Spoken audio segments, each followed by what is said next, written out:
I think it was about 4 o'clock in the afternoon.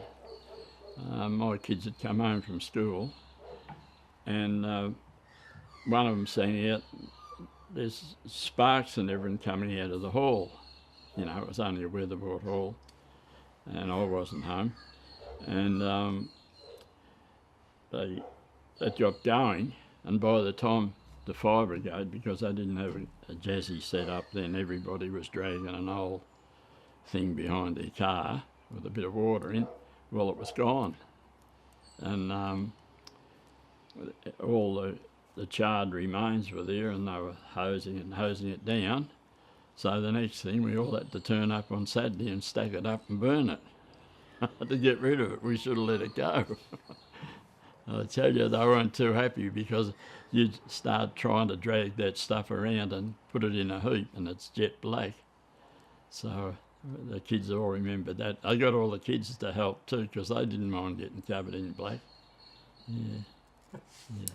Well, I tried to do a bit of farming out at Gruyere, and it didn't work out, and the cows all got disease and things, and we couldn't afford to get them fixed. So the bloke that was doing the surveyor, he was trying to get the place moving here. You know, it was only the paths and everything. He'd set the oval and everything out, and we saw him, and he said, "Oh, gee, that's a bit of bad luck having a shift, so if you want to, you can buy that house off me," because he wanted to get rid of the house.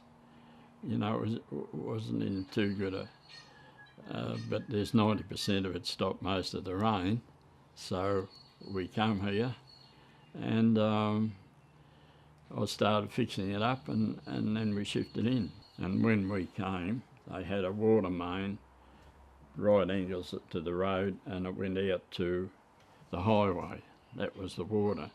So when we shifted in, anybody that wanted to build a house had to get off our water main. So it had to be around here, because you couldn't take it a mile down the road. And we had power here too, because that came at right angles off the main, you know, because it was still a farm.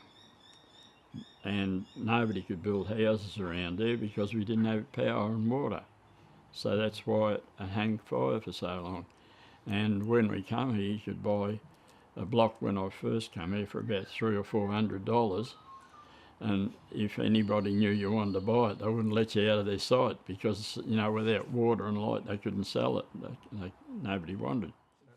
Just for one thing, my missus used to take the kids up to here in school, and Kneebone over here had the garage, and he had the lolly shop. So if the kids wanted ice cream on a hot day, he might be working there, and he'd say, "All right, I'll come straight across," and he wouldn't wash his hands. So when he'd give the kids the cone, it'd have a nice bit of grease on it, you know, and the kids all knew anyway. And one other thing, my missus had a vanguard, and we, you know, you didn't worry about having 4 kids in it. You have about 6 or 7. It used to go up there. And anyway, this morning, the wheel come off. The wheel come off, so we go and get Norm, and he comes over and he puts it on, and he says, "Well, when you get up there, just bring it back here and I'll check it up."